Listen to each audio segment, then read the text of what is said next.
Celebramos hoje, queridos irmãos e irmãs, a Epifania do Senhor. Epifania significa manifestação. Hoje é o dia no qual nós celebramos esta que é a solenidade da manifestação do Senhor ao mundo. E o fazemos porque é fundamental que nos lembremos aquilo que Deus veio cá fazer conosco ao fazer-se um de nós. A grande manifestação do amor de Deus na carne humana, num ser humano como nós, numa criança desprovida de tudo, até mesmo de um lugar, nascida numa família pobre, num lugar desconhecido, numa cidade pequena chamada Belém.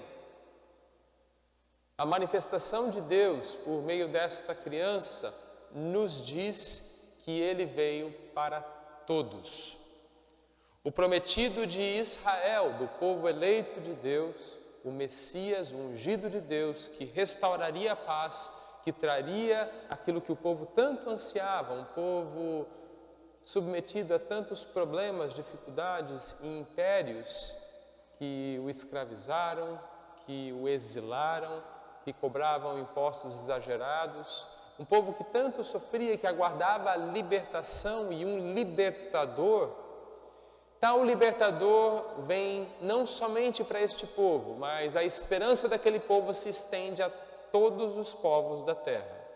Daí vemos que magos vindo de outros lugares, de fora do povo, de outras religiões, vêm até Jerusalém, porque viram a estrela e desejam adorar o rei que havia nascido.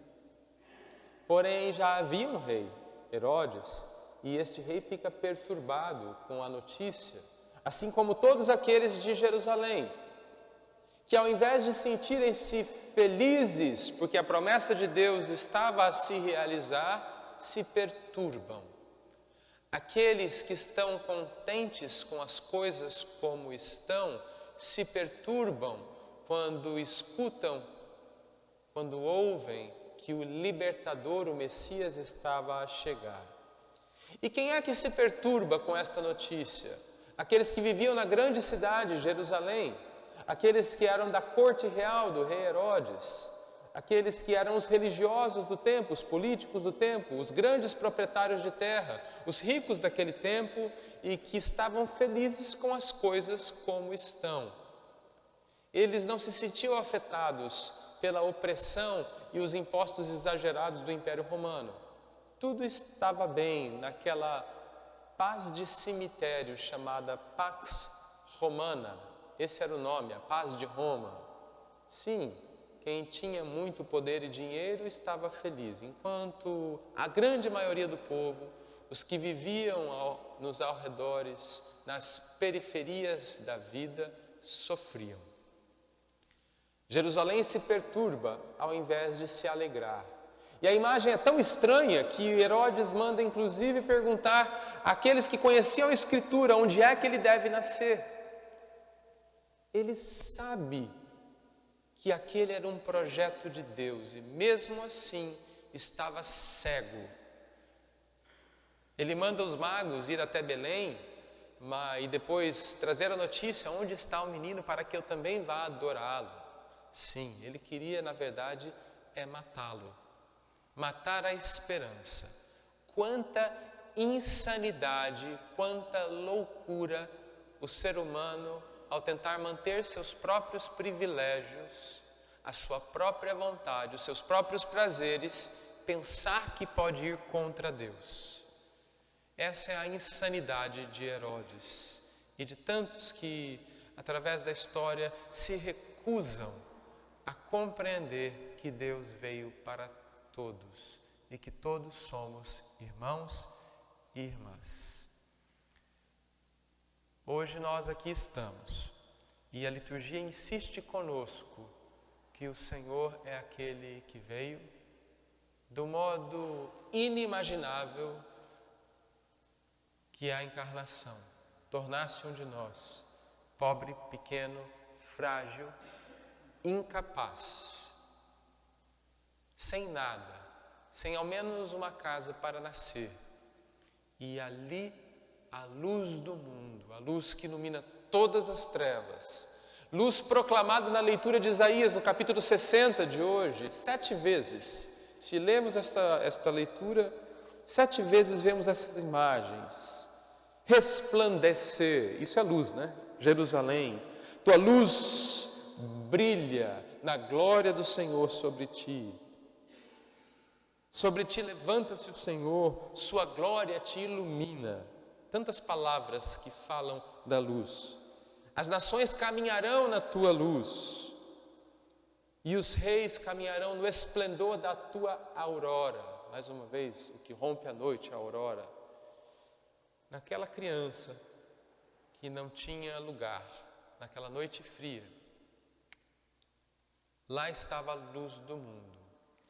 Cristo é o grande sinal de contradição. Sim, vai contra a lógica do mundo que exclui, que separa, que divide. Ele veio trazer-nos a boa notícia. Nós somos irmãos, nós não somos inimigos. Fomos chamados a amar. São Paulo se maravilha com essa notícia. A grande notícia que me foi revelada na carta aos Efésios. Os pagãos também são eleitos. Não é só o povo de Deus, mas todos. A todos o Senhor veio. E essa notícia ainda nos escandaliza, porque nós vivemos num mundo, e nós fazemos parte dele, que cria divisões, guerras, dentro das famílias, fora delas, nas cidades, na política, na religião, entre países. Neste mundo dividido, a voz do Senhor continua a clamar: todos somos irmãos. E esta é a manifestação do Senhor. Esta é a festa da Epifania do Senhor. Todos somos irmãos. Contra a minha vontade, como foi contra a vontade de Herodes, todos somos irmãos. Contra os meus instintos, quando eu não suporto os outros, quando eu sou intransigente, quando eu mergulho nessa realidade tão polarizada, dividida, quando eu vejo meu irmão como meu inimigo, contra a minha vontade, o Senhor insiste e me diz: vocês são todos irmãos. Que na manifestação do Senhor, nós deixemos-nos tocar. Que o nosso coração se abra à realidade que o Senhor nos dá. Não existem mais nações, povos, não existem mais divisões. Ele veio para todos. Somos um só coração. Se não gostamos disso, nós nos unimos a Herodes. E isso está nas nossas mãos. De que lado da história você quer ficar? Esta é a grande pergunta que o Senhor nos faz neste ano. Após um ano tão dividido, tão complexo, tão difícil, como foi 2020, tão cheio de divisões, com pessoas com tanta razão, achando que são donos da história, nós achando que sabemos o que é o melhor, o que é o certo, mesmo vendo tanta confusão diante de um vírus que nos deixa confusos e que nos mostra que na verdade não sabemos nada. O Senhor insiste em nos dizer: eu estou convosco, vocês são irmãos. Que meu coração se abra, que nossos corações se abram à luz do Senhor e que ela ilumine essas trevas, principalmente dissipando as trevas do medo, aquele medo que eu tenho de amar, o medo que eu tenho de perdoar, o medo que eu tenho de abraçar o diferente de mim, abraçar aqueles que eu não conheço e entender que somos todos irmãos. Amém. Fiquemos em pé e juntos professemos a nossa fé. Creio em um só Deus, Pai Todo-Poderoso,